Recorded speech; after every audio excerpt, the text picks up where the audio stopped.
I realized I'd lost my wife while she was still standing right next to me. I'm standing in the Crescent Ballroom in uptown Dallas holding a glass of champagne that costs more than my pride should. My wife Maddie is laughing at her boss's jokes. Grant Keller, perfect teeth, perfect suit, like I'm part of the decor. I smile the way men do at their own funerals. You know that feeling when you realize you're not a husband tonight, you're a prop. The ring on her hand feels like one too. I used to think marriage meant team. Turns out I'm just the mascot. I'm Jack Morgan. Numbers are my job. Patterns tell slips. And right now the pattern is simple. She shines, I disappear, and he enjoys the view. Before I tell you how this night ends, do me a favor. Hit subscribe, drop a like, and tell me what city you're watching from. Because if you've ever stood in a room full of people and felt alone, this is your story too. So, what would you do if the whole room was in on the joke? And just when that silence starts to itch under my skin, Maddie glides over with a smile that doesn't quite reach me. Smile, Jack, tonight, you're representing me. That's how she says it. Not us. Not our family. Me.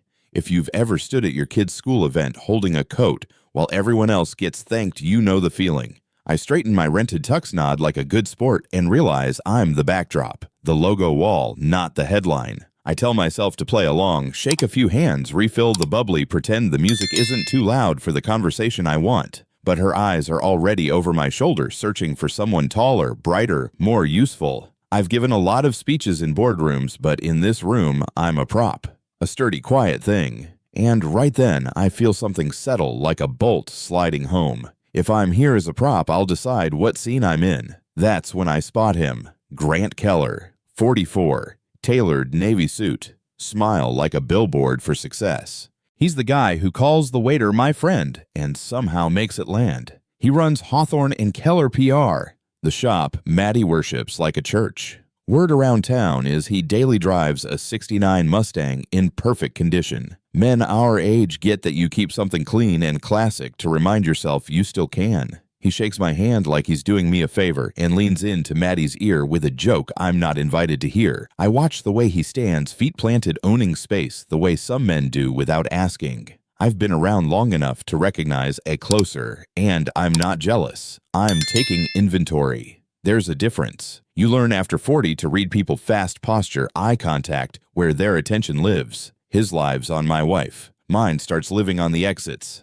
Before the room swallows me whole, Victor Martinez slips in at my elbow like a life jacket. He's the guy who remembers birthdays and ball scores and which bourbon you actually like. How's the champagne, Jack? He asks. Expensive and disappointing, I say, and we both grin because we've had that exact conversation about cars, steaks, and promises. Victor's got 3 kids and a mortgage and the face of a man who's seen a layoff list with his name on it and survived. He can read weather in rooms like this. He follows my eyes to where Maddie and Grant are orbiting each other and exhales through his nose. Networking, he shrugs. I nod back because men do that. We give each other small permission slips to get through the night. But the truth is, I don't need permission. I need clarity. And right now, clarity is a thin wire tightening behind my ribs. We're halfway to the bar when Sloan Hawthorne floats over Maddie's best friend, heir to the family name on the door, and 3 flutes past reasonable. She stage whispers like people do when they think the music covers their volume.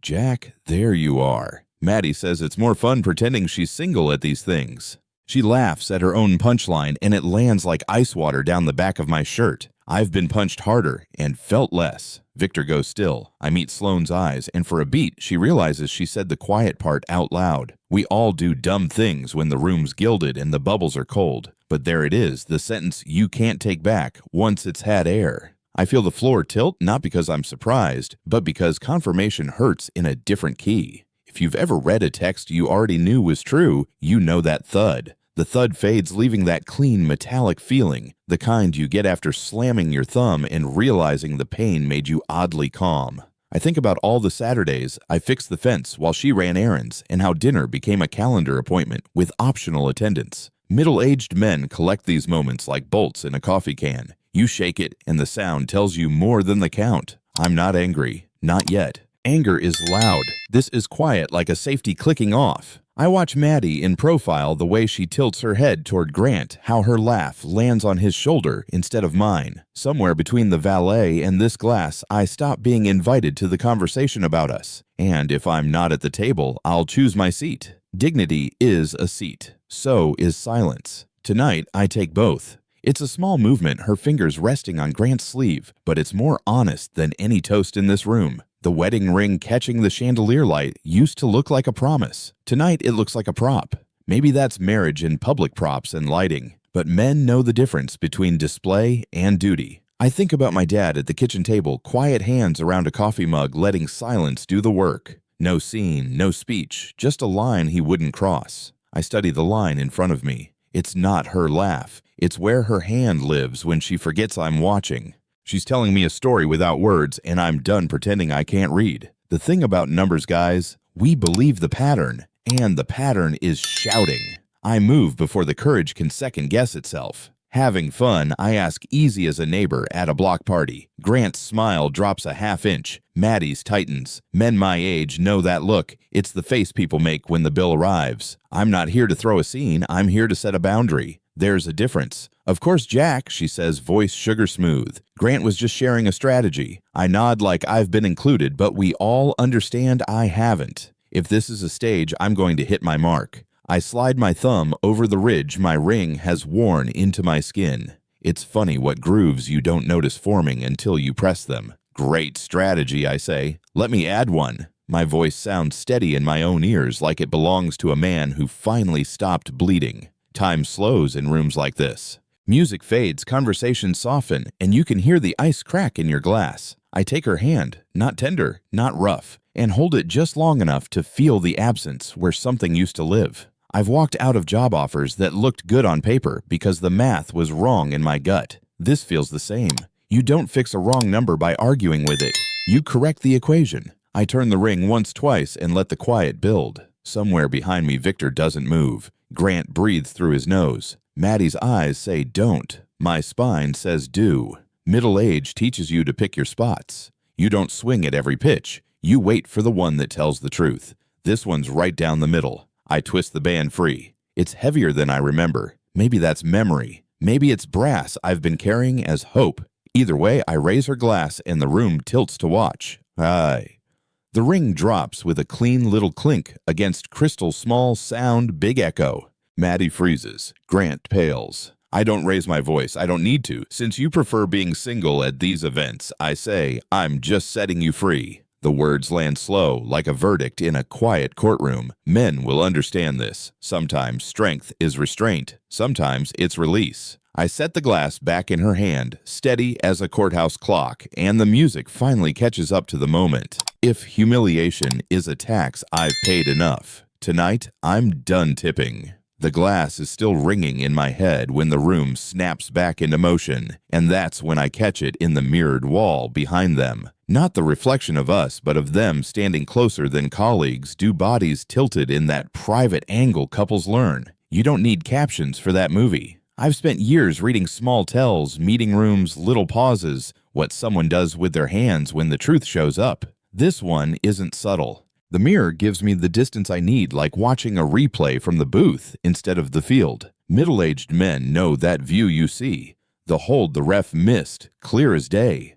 My chest doesn't explode. It empties, oddly clean. The part of me that begs for a misunderstanding goes quiet, and the part that files things by date and time takes the pen. If humiliation was the appetizer, this is the main course. I don't leave. I pivot. I pivot toward the service doors because that's where real life hides behind the linen smells and the clatter of plates where the shine drops. The corridor is dim and honest. And there they are, not theory anymore, but fact. Maddie pressed against the wall, Grant's hand in her hair like he owned stock. It isn't frantic, it's practiced. That detail hurts more than the kiss. Practice means time. Time means choices. I don't say a word. I lift my phone and do what men do. Once denial runs out, we document. 2 quick shots. No flash. I've taken pictures of the kids' science fair boards with less focus. He whispers something I used to earn. She answers with a breath I used to cash. The sting passes fast, like the moment right after you cut yourself shaving. Then comes the cool, the kind that keeps your hand steady. I tuck the phone away. Now it's not just a feeling, it's evidence. Evidence changes a man. Pain is noisy, proof is quiet. I walk back toward the music calm in a way that makes sense to men who felt a layoff letter in their hands and still tied their tie. I'm not a fighter by nature, I'm a finisher. There's a difference. On the way, I pass a waiter balancing too many plates and think about every time I balanced hours, mortgage, holidays, or deadlines, my late nights, because that's what husbands do when the team is real. Balance is a lie when one person keeps adding weight to your side. In that corridor, the scale finally stopped pretending. Here's a funny thing about middle age. Once you accept the bad math, you stop paying interest on hope. The thermostat inside drops 10 degrees. That cold isn't cruelty. It's clarity, the kind you get after a doctor says the word you were afraid of and you start planning. I don't need a scene. I need a plan. The bar feels like a dock after a storm, solid old wood under my hands. Victor's there before I ask, sliding me a whiskey that burns the right way. Time to sober up, I tell him, and he nods like a man who has walked his own long hallway. We don't say much. That's the deal men keep. He stares at me like he's checking for cracks in a windshield and finds a new kind of glass. You good? He asks. Getting there, I say, and mean it. The sip settles. I remember my old man's rule, don't talk angry, don't drive angry, don't decide angry. Decide clear. The music behind us swells with some Motown track about love being easy. The irony would be funny on any other night.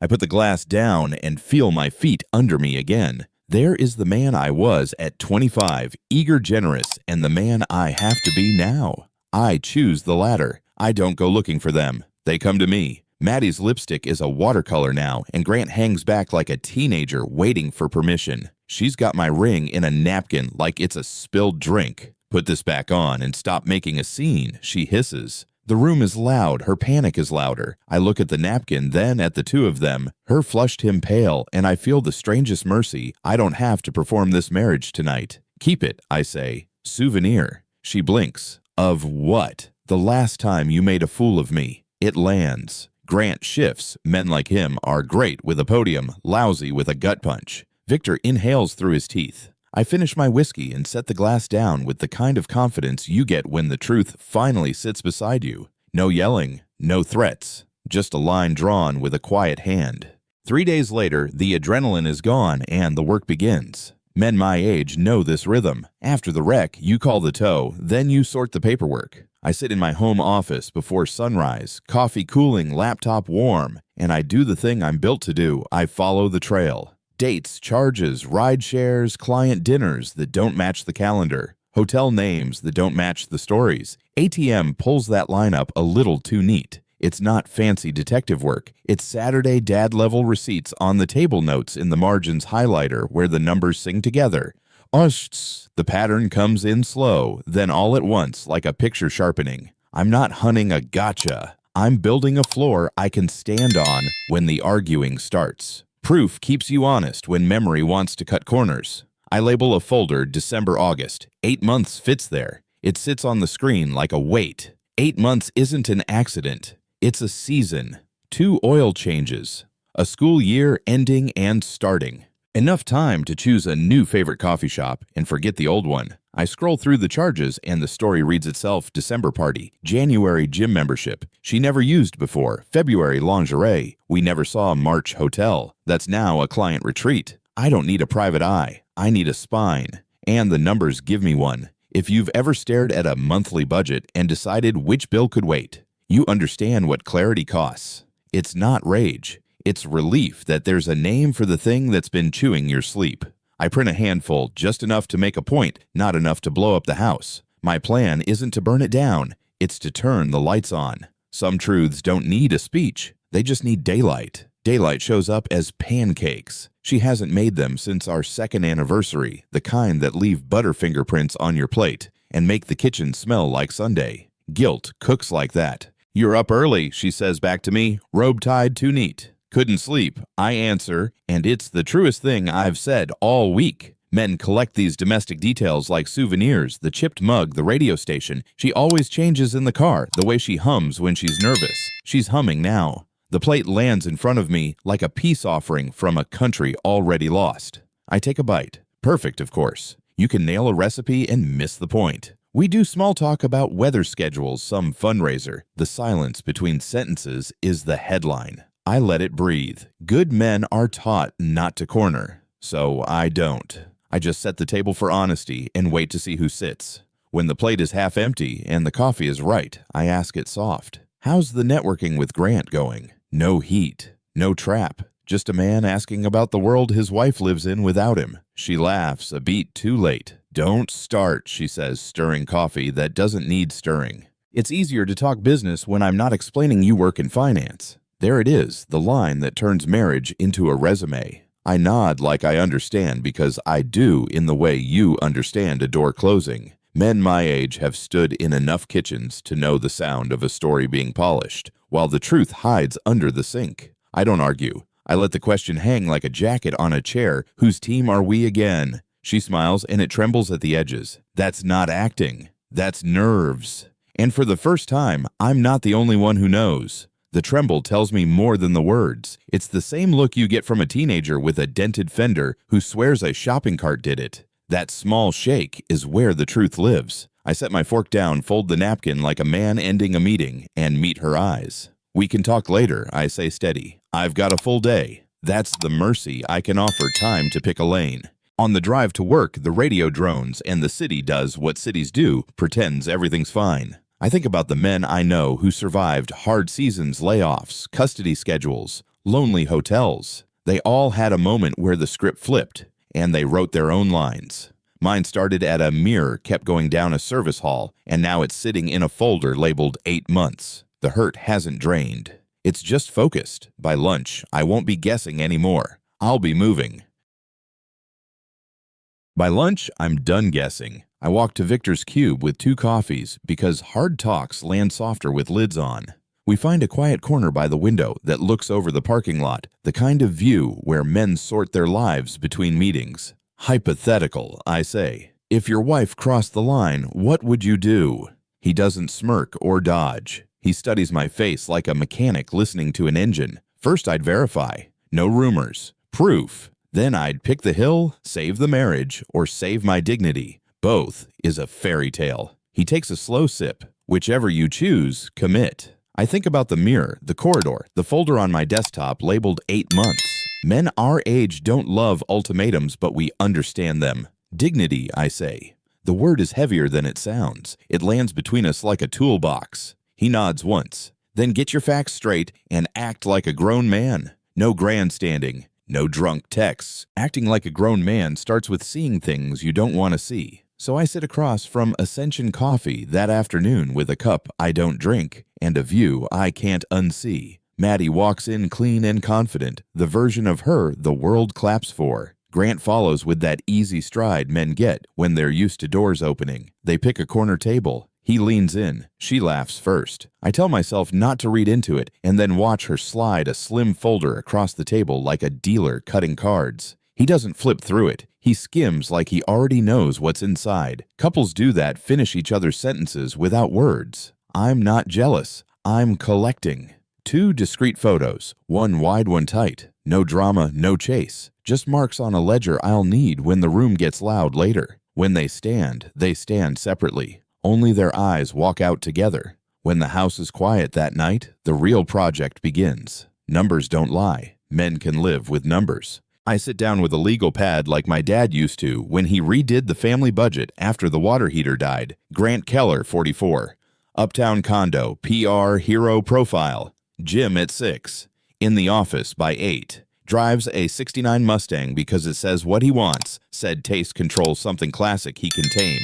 Patterns jump out when you look long enough. Same garage level most days. Same coffee stop. Same habit of circling back to check the car like it's a shrine. I pull public info on the firm, too. Hawthorne and Keller is family name, old school rules, and a reputation they guard like silver. It's all boring until it isn't. I'm not plotting revenge. I'm testing fences. Where are the lines he values? Where is the soft underbelly he hopes no one touches? You can learn a man by what he polishes. The policy is buried 3 clicks deep on their website, written in the kind of polite legalese people skim. I don't skim. No romantic or sexual relationships between supervisors and direct reports. That sentence glows like a neon sign in an empty bar. It isn't a law. It's a lever. Men our age know. Levers, procedures, handbooks, rules. Nobody reads until someone breaks them loud enough. I print the page and set it beside the folder labeled 8 months.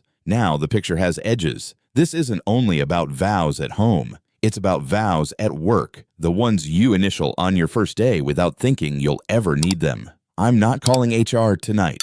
I'm not calling anyone. You don't fire the flare before you've mapped the field. I close the laptop and sit in the dark for a minute, listening to the house settle. There's a time to speak and a time to let the quiet sharpen your aim. By the next evening, the quiet has done its job. There's a difference between petty and precise. Petty swings wild. Precise follows rules. I look up the city portal and do what grown men do when respect gets crossed. I check what's public. Registration status, garage permit rules boring until they aren't. The 69 has a plate that's 1 cycle late and a resident permit that doesn't match posted zones. I don't touch the car. I file a clean 311 tip with screenshots and go home. No drama, no midnight heroics. If respect is his currency, consequences arrive in daylight with a citation number. Morning proves a point I can live with. A city officer does the walking. I won't do clipboards, photos. A bright yellow boot that says rules still mean something. No scratches, no sugar in the tank fairy tales, just policy meeting pavement.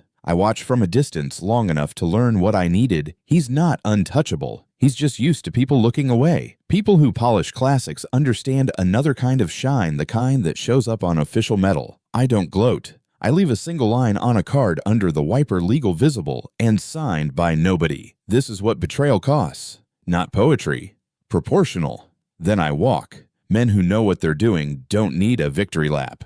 A note is both a message and a mirror. I keep it short because grown men respect clean sentences. This is what betrayal smells like. It's not poetry. It's proportional. I tuck it under the wiper where his morning will find it, and my reflection blurs in the windshield, one more middle-aged guy in a garage full of stories. On the way out, I think about the code I keep. Don't touch what you can't repair. Don't take what you didn't earn. Don't throw a punch. You can't defend in daylight. What I've done fits inside those rails. It won't ruin him. It will interrupt him. Interruption is sometimes the only language the confident hear. In my pocket, my phone buzzes with nothing important. Funny how the urgent things go quiet when the important thing finally gets done. I step into the night air and it tastes like rain. Dallas is good at that, storms that clear the heat. Morning comes with the kind of clarity you only get after you stop lying to yourself. My coffee is hot. My conscience is cool. By 8, Victor's calling with that voice people use when they're not sure if they're delivering bad news or a joke. Turn on WFAA, he says. I do. The anchor is smiling through a segment about a prank gone wrong at a downtown garage. There's the Mustang front and center. Sincere, with men in polo shirts, shaking their heads, and a tow truck driver waving like it's a parade. Even through the TV, I can imagine the smell. Victor half laughs, half groans. Tell me you didn't. I give the only answer that keeps a friend honest. I won't tell you anything you don't need to know. He exhales. Whoever did it, message received. The camera catches Grant's face, red-tired human. For the first time in a while, I taste my coffee. It's better when you're not swallowing pride with it. By mid-morning, the story has 1,000 lives, online clips, comments, the usual circus. I ignore it. Consequences aren't the point. Clarity is. At work, spreadsheets finally look like numbers again instead of therapy. Around 10, a text pops up from Maddie. We need to talk. The old me would have cleared his calendar. The new me finishes his task, then replies, tonight works. No emojis. No apology. Victor swings by my desk, leans on the partition. You sure about this road? I nod. Men ask that when they care. It's not about fear. It's about cost. I'm sure about me, I say. He gives that slow grin reserved for fourth-quarter drives when the playbook shrinks to what you trust. The window catches my reflection, sleep-deprived but steady. That's enough. I don't need to win the internet. I need to win my life. The first step is refusing to outsource my dignity. That evening, I pull into the driveway and let the engine tick itself quiet. The house lights are on. The neighborhood hum is the same as ever. Dog sprinklers, a kid practicing free throws in the cul-de-sac. Normal is a powerful drug. I walk in and Maddie's waiting still in her work clothes, eyes tired in that way makeup can't fix. The Mustang mess has worked its way through her circle. I can see it in the stiffness of her shoulders. She starts with the tone people use when they're building a case. I don't interrupt. When she's done, I set a thin stack of printed pages on the table, dates, times, the policy. Page 2 photos that don't need captions. This isn't a fight, I say. It's a fork in the road. Her jaw tightens. Mine doesn't. For men who've been there, this is the part where you choose calm over noise. I point to the papers. These are facts. What we do next is character. Character is next, that's what I told her. And the very next morning, character shows up on the local news. Metro 8 News runs a chipper segment with a sharp-edge boot blitz in a downtown garage. The camera loves that '69 Mustang with a bright clamp on the front wheel, loves the tow lights, loves the crowd. The lower third crawls a name that isn't mine. Humiliation in daylight hits different. You can fix a tire. You can't unsee a boot. The TV fades into my phone, which lights up with a dozen texts and one link I can't ignore. TikTok, of course. A vertical clip too close and too loud, the way chaos always is. There's Grant red-faced arguing with a tow guy who's heard worse. The comments don't do smell jokes anymore. They drop and play stupid games, win stupid prizes. Men who think they control every room hate rooms with no ceiling. The internet has no ceiling. I don't laugh. I don't need to. Laughter is a release. I'm not releasing anything. I'm storing. The silence lasts about 10 minutes. Victor calls with the voice you use when you're half amused, half concerned. Jack, don't tell me, he starts. Don't ask me, I answer. It's our code, protect each other from the parts we don't need to carry. He snorts. Whoever did it, message delivered. We sit in that for a beat. Two men who have shoveled snow before dawn and paid surprise bills and learned the quiet math of consequences. You good? He asks. Better than yesterday, I say, which is true. Better isn't victory, it's traction. He tells me the office gossip that even the receptionist has a take that the clip is playing in break rooms. I thank him and hang up. The coffee's gone cold. I drink it anyway. Cold coffee is still coffee. You learn that after 40 good enough is often enough to move forward. I rinse the mug and start the next thing that needs doing. The next thing is Maddie, who meets me at the kitchen doorway like a defense attorney in heels. How did you know about Grant's car before it happened? She says it fast, like speed can make it less desperate. I lean on the counter the way men do when we're choosing words we won't regret. Lucky guess, I say. Truth adjacent. She searches my face for something she can use. This is when marriages turn into depositions, questions stacked like boxes, each one labeled for later. I don't open any. Jack, if you're involved, she begins. If I'm involved, I cut in. It's in my own life. That lands her on the heels of her shoes. The room smells like lemon cleaner and old conversations. I've stood here 1,000 mornings and agreed to things that weren't good for me. Today, I agree to nothing except the truth. She hates the silence more than any answer I could have given. When silence doesn't break, pressure does. She follows me to the table with her hands white around a napkin. Did you do it? She says softer. I meet her eyes and keep my voice level. I made a choice. So did you. Men our age know how to hold a stare without turning it into a fight. It's a dad skill learned in PTA meetings and customer service lines. I didn't ask for this, she says. No, I tell her you built it. Her mouth opens, closes. The fear under the anger flickers. Fear tells more truth than outrage ever will. She wants me to explain her life back into safety. I won't. Lucky guess, I repeat, and this time the words are a wall. She can lean on it or run into it. Either way, it's there. My phone buzzes on the table. It's not a text I've been waiting for. It's a reminder of who I am when I'm not begging. Who I am is the guy who brings the receipts when talk fails. I slide a thin folder across the table like a check at a diner, the kind you split when you still pretend you're not keeping score. Dates, times, 2 photos that don't need captions. The HR policy printed in black and white. I don't narrate. Men who trust their case let the paper speak.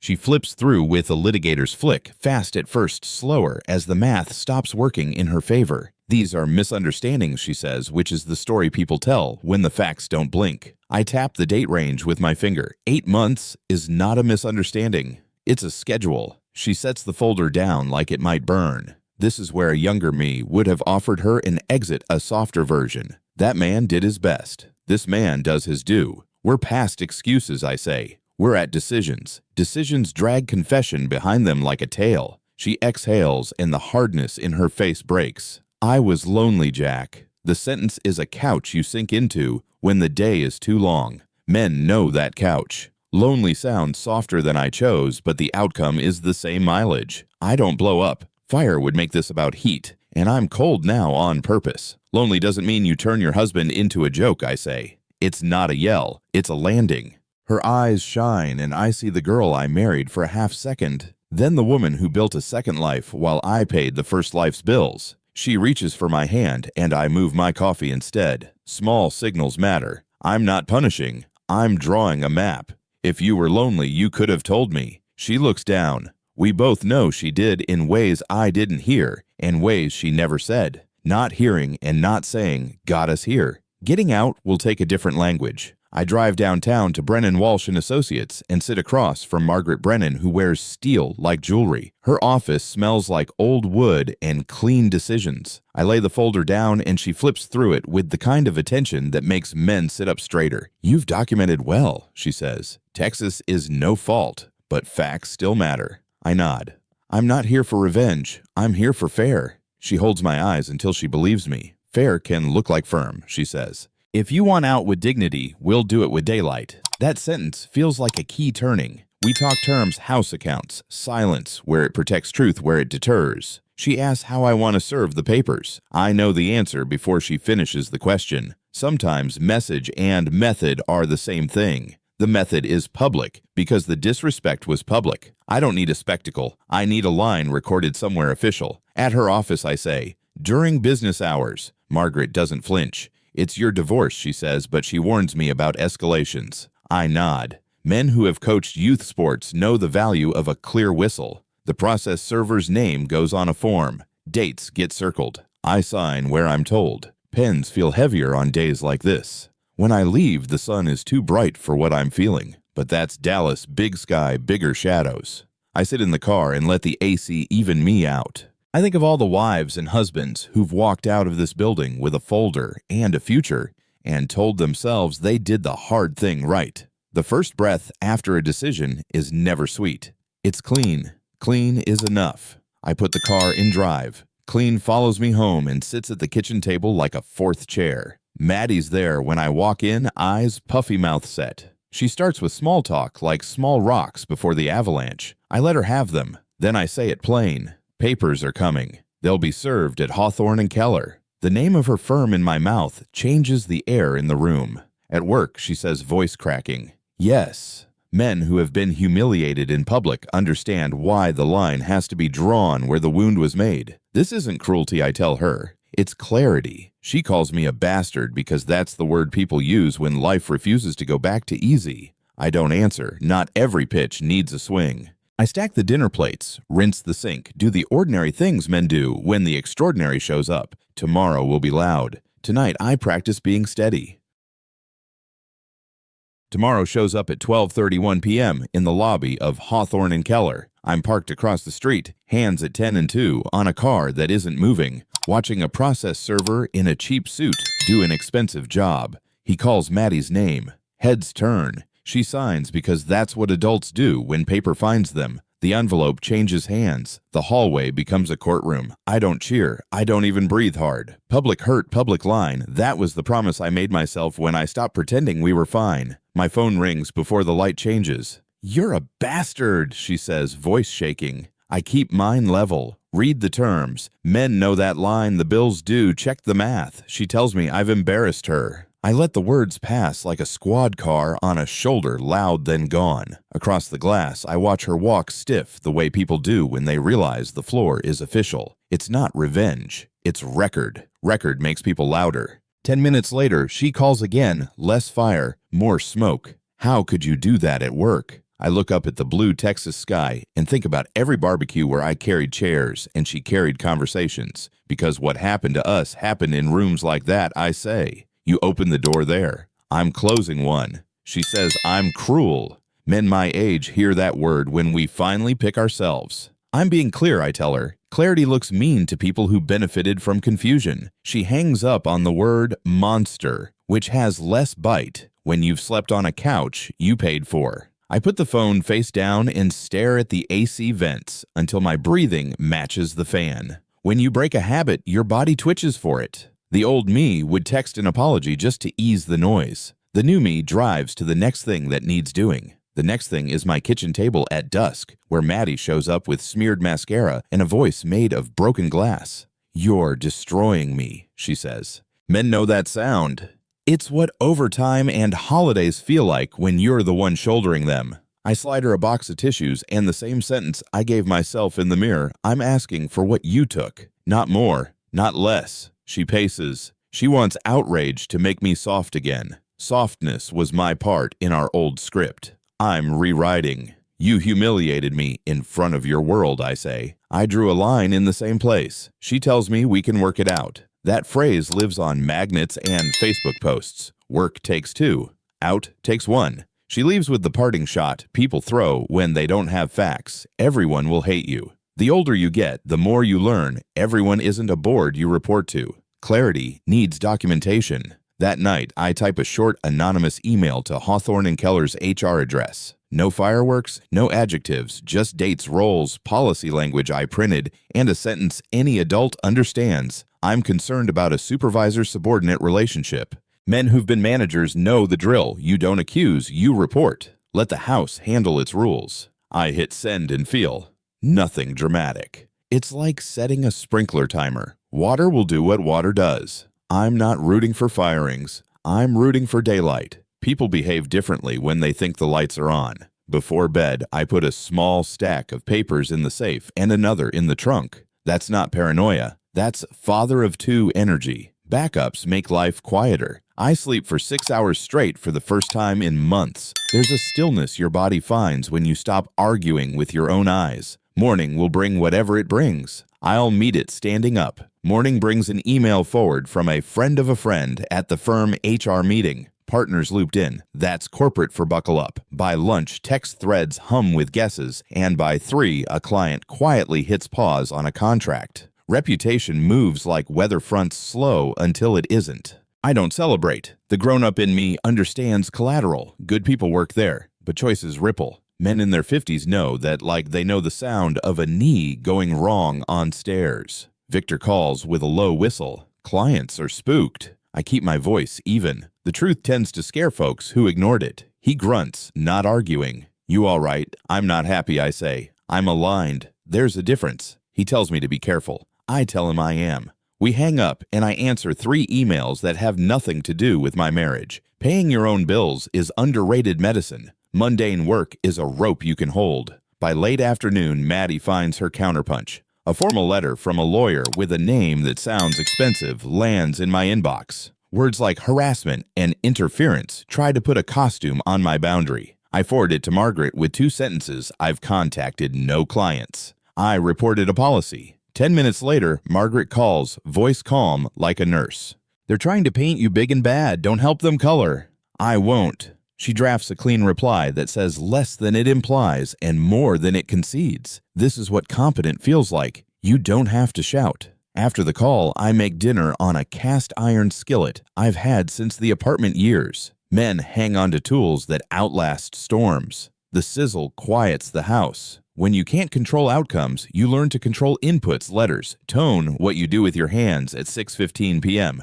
I plate the food, eat standing up, and don't check my phone. Phone or no phone, the knock finds me. It's Sloan on my porch, all perfume and panic. "Jack, please." She starts softening my name like it's a lever. You're ruining her career. She wants me to carry the weight she helped stack. Men who host Thanksgiving know that trick. Someone forgets a dish and hands you the apology. I open the storm door, but not the main one. The boundary is literal. She ruined our marriage, I say. "I'm just refusing to pretend." Sloan pivots to flattery how steady I am, how reasonable. Old me would have stepped into that compliment like a puddle. New me keeps dry. If she's reasonable, I say she can be honest on paper. Sloan's eyes harden. There's the friend behind the friend. "You're vindictive." I shake my head. I'm done being volunteered for lies I didn't sign. She leaves a final plea folded in guilt. Think about her reputation. I do. Then I think about mine. Thinking about mine means tracking patterns, and Sloan has one. She doesn't go home when she says she will.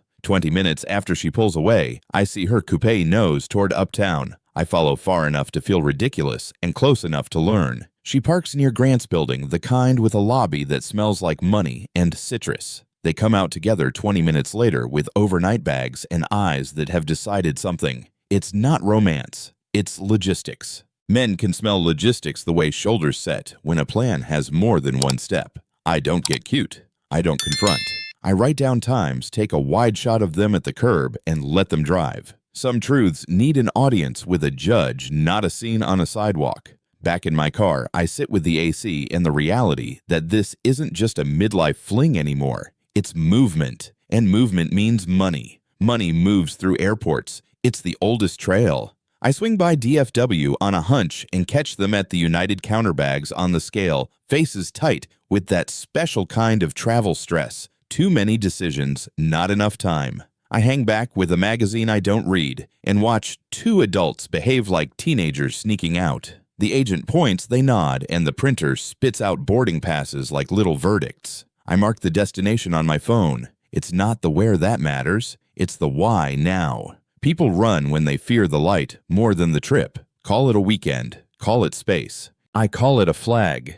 I take one last photo, wide, clean, time-stamped, and walk out into the furnace of the Texas evening. Men know when a line goes from pencil to pen. This is ink. I don't call Maddie. I call the person whose job is to put shape around facts. Margaret answers on the first ring like she's been expecting the moment. I lay it out. Simple luggage timing destination, the policy page, the 8-month file. I want to protect the estate, I say. Freeze accounts until we're on paper. She doesn't dramatize. I can file an emergency motion tonight, she says. Judges don't love surprises. They do love documentation. I email photos from the airport parking lot with my shirt sticking to my back and my voice calm for the first time since the ballroom. Men think calm is a gift you're given. It's not. It's a bill you pay in steps like this. No shouting, no stunts, just proof. If they're just traveling, I add, they'll be fine. If they're running, they won't. Margaret hums the lawyer's version of approval. We'll let the facts decide. I hang up and watch a jet lift into the orange sky, loud and certain. My path is neither. It's quiet, and it's mine. That quiet path from the airport barely makes it to my driveway before the phone lights up. Maddie doesn't waste a hello. What are you doing? Her voice has that brittle edge you hear in a glass that's about to chip. Protecting myself, I say steady. Men my age know that tone. You use it with a contractor who keeps missing Fridays. She fires back about cruelty control, how I'm overreacting. I've heard those words before, usually when a boundary finally lands. If everything's above board, I tell her this just keeps it fair. She goes silent the way people do when the simple answer doesn't work. Then she changes lanes, says, I've been different, edgy, unstable. That word isn't an accident. It's a seed. I picture it written in a lawyer's draft where strangers will read me like a case file. I'm sleeping fine, I tell her. Can you say the same? She hangs up. I pocket the phone and sit with the feeling that this story's bigger than a bad love affair. Bigger shows up in the small stuff. A blocked number pings back off or regret it. Then another same rhythm, new threat. It reads like a chorus, not a solo. At work, someone slips a rumor my way. Did I show up at her office? Did I follow her car? The words are chosen carefully, the kind that pile up in a file marked pattern. Men who've coached Little League know that trick, lose the game, tell a story about the ump. At lunch, I scroll through 8 months of screenshots and realize the photos were only page 1. The timestamps line up with moments I remember feeling crazy for noticing. Now the crazy has a name. I think back to Sloane's porch speech, how it was laced with flattery and threat, and I hear the same cadence in the texts. This isn't random panic. It's a plan with bullet points. They don't just want me divorced. They want me discredited. If they can't beat the facts, they'll bruise the witness. I give their plan a name because names make men honest with themselves. The Jack Project. Not because I'm special, but because I'm the subject and the assignment is simple. Push the boring husband until he snaps, collect the moments that look ugly without context, then roll them out like a highlight reel in court. I've seen this move in PTA wars and office politics. Poke film at it. The tell is always the same. They narrate you while they bait you. I print 3 messages that repeat unstable and 2 photos of me leaving my own gym that someone pretends is stalking. Cute. I tack them to a corkboard like my dad used to do with household projects. One column says facts. The other says stories. Facts have dates and receipts. Stories have adjectives. Men in their 50s learn to live on the left column. That's where your mortgage gets paid and your kids remember you steady. If they want a show, they can buy tickets. My home isn't a stage. It's a record. Records need cameras, so I do what every suburban dad learns after his first break-in on the block. I harden the house. Nothing sneaky, nothing illegal, just smart. Doorbell cam with cloud backup. Motion sensors that text me instead of screaming. 2 small lenses in the office and the hallway pointed at paper, not bedrooms. A cheap battery pack on the router so a storm doesn't turn my proof into a pumpkin. I label folders like I label garage shelves. Simple, obvious, repeatable. Front door, office, back porch. I test angles the way you test a smoke detector, annoying now, priceless later. Then I print a little sign for the back door, premises monitored. People behave differently when they know the tape is rolling. So do I. I decide right there that if they come for a scene, I'll answer with receipts. No shouting, no wrestling, just daylight. Men don't have to be loud to be strong. Sometimes you just have to hit record. Texas teaches you when a storm is coming, the air gets heavy and the dogs get weird. The night it breaks, thunder rattles the glass, and the rain turns the patio into a drumline. I'm on the couch, lights low phone face up when the back lock clicks like a throat clearing. You never forget that sound. It's the same one a doctor makes before saying the word you don't want. The hallway camera wakes my screen. 3 silhouettes slide in wet and certain Maddie Grant Sloan. Not an accident. Not a visit. They move like they practiced it in someone's living room, split up a whisper head for my office. Fear should show up here. It doesn't. The calm I've been building for weeks arrives on time. I thumb the app, confirm the red dots, and let the system do what I built it to do, witness. Looking for something I say just loud enough to be heard over the rain. I'm not the show tonight. I'm the record keeper. The only thing louder than the rain is the little red dot on my screen. I tap Go Live. Not for drama, for witnesses. The feed pops up with my porch light in the corner and 3 people in my office who shouldn't be there. Within seconds, the viewer count climbs neighbors Victor, probably half the cul-de-sac. Men our age know this move from Little League. When the ump misses you, point to the rulebook. I point to the lens. Evening, I say, stepping into the doorway so the camera sees all of us. If you're here to clear your names, let's use full sentences. Grant starts with tough talk. It dies when he notices the chat exploding. Sloan tries charm. It slides off the hardwood. Maddie whispers my name like a plea. I don't raise my voice. I don't need to. Rooms like this wrote our story I tell them. Tonight they can read it. In the corner of the screen, the rain keeps time like a gavel. Reading needs context, so I give it. One tap and the house fills with their own voices from Miami bar. Clatter hotel hum, Sloan saying paint him unstable, Grant saying push him to snap Maddie, agreeing to document everything. I don't add commentary. I let their script bury their defense. The chat goes from curious to angry, the way storms go from heat to lightning. This is illegal. Grant tries pointing at the phone like it bit him. Public places. Your words, I answer even. Men who've sat through HOA meetings know the comfort of receipts. Maddie starts to cry, the real kind, not stage tears. I feel it, but I don't surrender to it. Mercy after truth, not before. You wanted the internet, I say, turning the phone so the world sees their faces. Here it is. In the viewer list, I spot my neighbor from 2 doors down, a guy who helped me lift a water heater once. He types, hold the line. Holding the line means asking for the one thing that matters.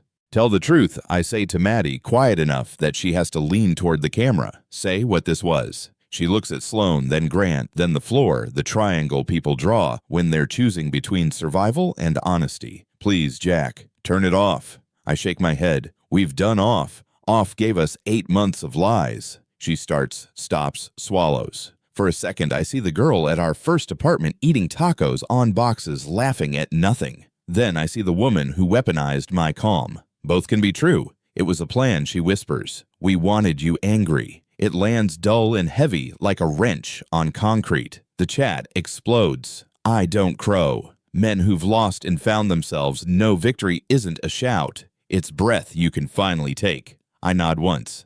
Thank you, I say. Now let's finish this right. Finishing right arrives with red and blue washing through the rain. Frisco PD at the curb, boots on the walk, radios low. I end the stream and keep the cameras rolling. Doors names a few simple explanations. No theater, just facts. The officers are polite, the way pros are. They see the signs, the saved clips the unlocked back door with a picked latch. Sloan argues about misunderstanding. Grant tries to turn on that polished voice that wins rooms. It doesn't win this one. Maddie sobs, and for the first time all night, I look away and give her a square of privacy she never gave me. Paper exchanges hands. People who thought they were in control leave in the rain. My phone won't stop buzzing texts, missed calls, and a notification that a tag is trending. #JackProject. I don't click it. Trends are wind. Proof is brick. I pour a glass of water, sit at the kitchen table, and let the storm do what storms do, clear the air. The storm moves on, but the porch still smells like wet cedar and clean air. I pour a finger of scotch and let it sit the way you do when the day has had enough of you, and you've finally had enough of it. My phone buzzes Victor. Remind me never to tick you off. I smile into the glass. Lesson learned. I text back. Here's mine. They turned marriage into a game, changed the rules when they were losing, then tried to make me the villain for keeping score. I didn't win because I yelled louder. I won because I stayed true, documented, and refused to rent my dignity for anyone's convenience. Justice isn't pretty. It's paperwork, cameras, and the calm to let the truth speak. Tomorrow I'll mow the yard, fix the gate, answer emails, ordinary things that feel earned again. For tonight, this is enough. A quiet house, a steady breath, a story that finally tells itself straight. Did I do the right thing or go too far? Drop your take below and hit subscribe if you're with me.